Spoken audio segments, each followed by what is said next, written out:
Enfin, avant que je l'annonce, elle est déjà là. C'est la première candidate du groupe numéro 10. Elle va se présenter. Elle a 1 minute, le temps que ses collaboratrices la rejoignent sur scène. Allez-y. Enfin, l'occasion m'est donnée de changer la mentalité de la gente féminine ivoirienne et dans le monde. Mais avant tout, permettez-moi de me soumettre à la tradition de la présentation. Je suis Grace Uriel, présidente du club d'anglais de mon université, et je suis une femme leader, car j'emmène plusieurs étudiantes à prendre des initiatives, à entreprendre et à ne pas se laisser rabaisser par la pression sociale. Nous sommes aujourd'hui pour vous parler du leadership féminin et je suis la candidate 236 et je participe au concours Miss 2.0 et je vous demande de voter pour moi si vous voulez un changement au niveau de la mentalité de la gente féminine. Merci. Candidate numéro 2, rapidement.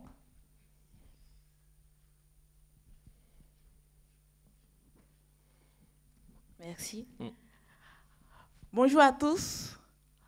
L'on reproche à notre génération d'être une génération tête baissée, une génération accro au numérique, au téléphone et tout. Longtemps dénigrée, et si l'on tentait de tirer le meilleur de cette situation, et si l'on tentait de se servir de cet hobby pour rendre le jeune plus responsable, à travers des informations qui faciliteront son développement intégral. Imaginez un monde où le jeune, au lieu d'étaler sa vie, ses difficultés sur les réseaux sociaux, utilise le même téléphone et la même connexion pour avoir accès à des modèles de réussite sains qui le motiveront au quotidien. Avec le même téléphone et la même connexion, échanger à tout moment avec des spécialistes dans différents domaines pour des questions relatives à sa santé physique, à sa santé mentale, à son éducation, à son développement personnel, à son insertion professionnelle et tous les sujets le concernant. C'est beau et c'est possible. C'est la solution que propose mon projet. Pour qu'il se réalise, je vous prie de porter votre choix sur ma personne.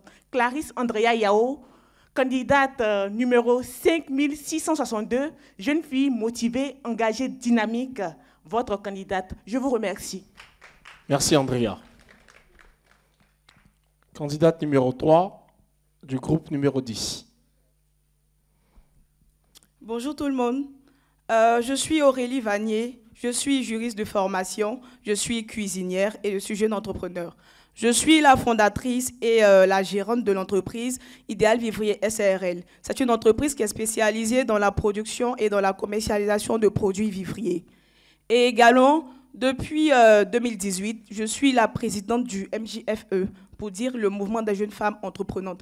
C'est une organisation à but non lucratif qui a pour objectif d'aider les femmes à se prendre en charge, à être indépendantes financièrement et émotionnellement par 3 objets, notamment l'alphabétisation, l'entrepreneuriat et l'émancipation intellectuelle. Selon moi, il est de la responsabilité de toutes les femmes de fournir les efforts pour avoir toutes les commodités dignes d'une vie. La femme ne doit pas être ce tête faible qu'on doit toujours entretenir, de qui on doit toujours prendre soin. Nous devons nous prendre en charge. Et de ce fait, je crois que je mérite d'être la Miss 2.0 2022.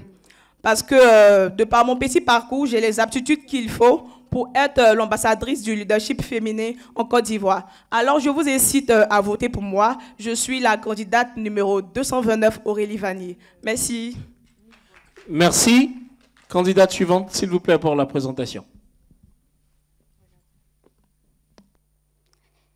Serviable, engagée, dynamique, ambitieuse, sociable.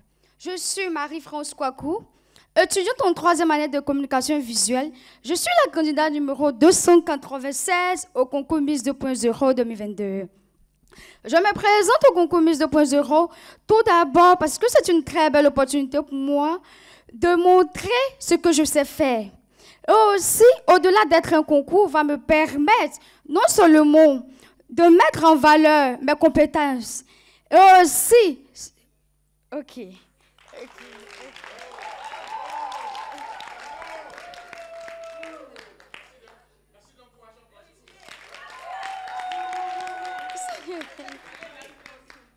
Je peux reprendre?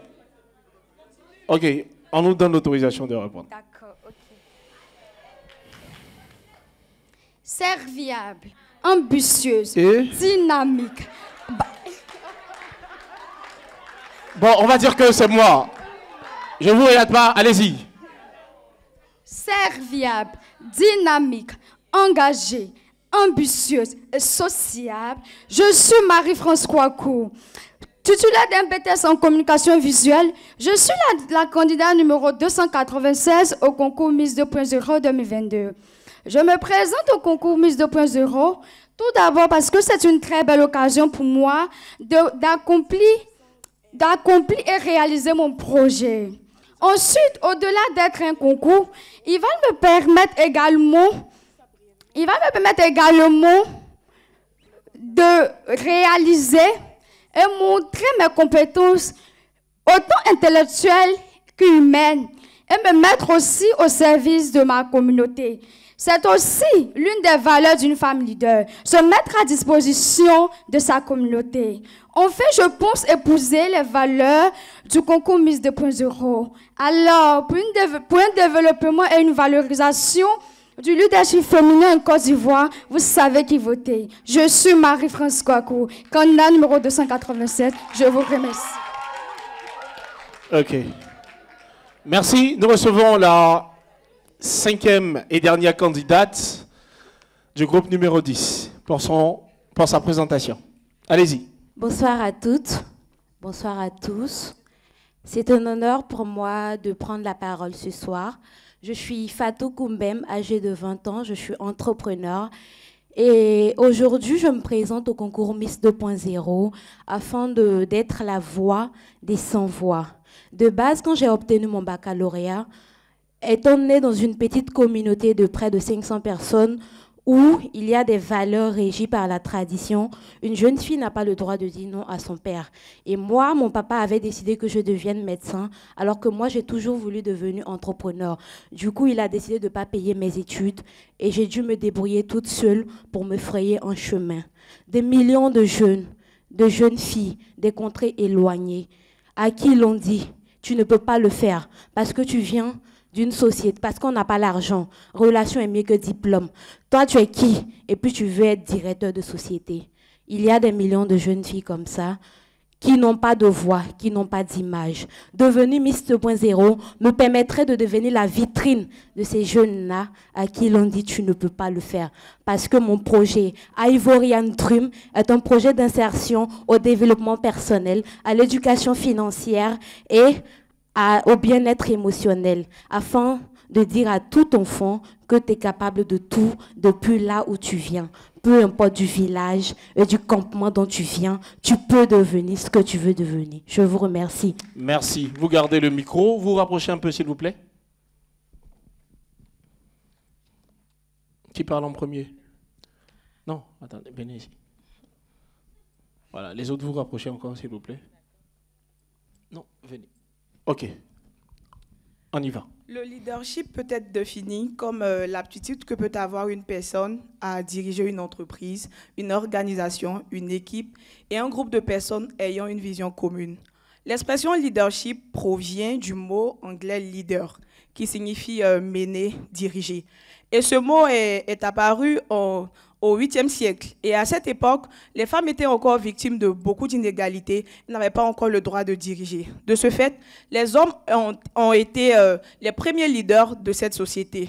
Par contre, dans certaines sociétés, les femmes ont toujours été privilégiées, notamment dans le groupe ethnique Akan, pour parler plus précisément de la reine Ablapoku, également dans le peuple Dahomey, pour parler des Amazones.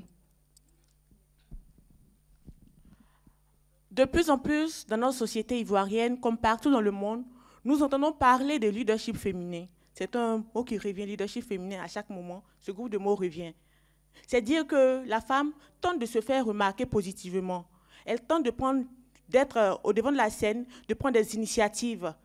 Cela se matérialise par la prise d'initiative, comme je le disais tantôt, par le fait de diriger des entreprises, des organisations, de mener à bien des projets. La femme devient leader dans cette société. Selon TV5 Monde, en 2021, 5% des femmes 5% des chefs d'entreprise du monde, excusez-moi, étaient des femmes. La femme accepte, assume le leadership de nos jours. Mais réellement, quel est l'impact du leadership féminin sur notre société? En effet, nous pouvons constater que le leadership féminin a un impact considérable dans la société. Vous savez bien que lorsqu'une femme prend les rênes, quel que soit le domaine que ce soit, les résultats sont tout le temps positifs. Alors, nous pouvons citer comme des exemples Alice, qui est une femme leader, qui a su se démarquer dans l'entrepreneuriat. Et nous avons aussi Irielou Colette, qui est une grande femme qui a su se démarquer dans le domaine de l'agriculture. Et vous aussi, vous êtes des femmes leaders qui doivent montrer l'exemple à vos chers condisciples, à vos sœurs. Et nous sommes des femmes leaders et nous devons prendre des initiatives pour changer la mentalité de la jeunesse africaine. Effectivement, lorsque les femmes sont à la tête des entreprises, des organisations, les résultats sont concrets et sont très positifs. À ce propos, Ban Ki-moon pouvait dire que toutes les entreprises ayant pour femmes des leaders ont de bons résultats. Et les parlements qui se font avec des femmes arrivent à voter des lois en faveur de la pension alimentaire, des lois contre la discrimination, contre les violences faites aux femmes. Et également, les femmes ont des caractéristiques telles que l'empathie, la compassion, l'écoute. Et ces critères-là font d'elles de très bonnes leaders parce que leur équipe ont la facilité de se confier à elles. Et lorsqu'une équipe est soudée, elle produit forcément de très bons résultats. Du coup, il faut vraiment que les femmes se ressortent ce qu'elles ont au fond d'elles parce que le leadership féminin peut faire évoluer considérablement notre société. Vous avez 2 minutes. Cependant, malgré que le leadership soit de plus en plus développé, nous constatons aujourd'hui qu'il y a plus d'hommes que de femmes leaders, soit à cause d'un déficit de confiance en soi ou parce qu'on n'a pas de lucane approprié pour les écouter.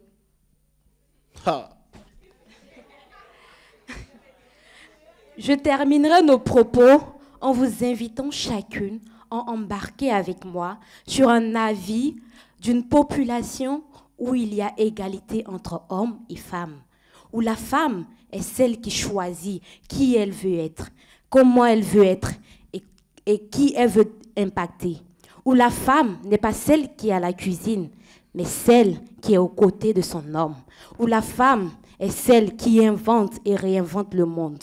Je vais vous inviter à faire une visualisation. Imaginez chaque femme avec un rêve réalisé. Que deviendra la Côte d'Ivoire? Que deviendra l'Afrique? Et que deviendra le monde? Il est temps que nous sortons de notre zone, du syndrome de l'imposteur et que nous devenons cette femme-là que nous voulons devenir. Parce que les gens ont beau lutter pour nous, tant que nous-mêmes nous ne décidons pas, nous ne deviendrons pas ce que nous devons devenir. La décision nous appartient. Alors, femmes leaders et femmes leaders, toujours, on est ensemble. Merci au groupe numéro 10.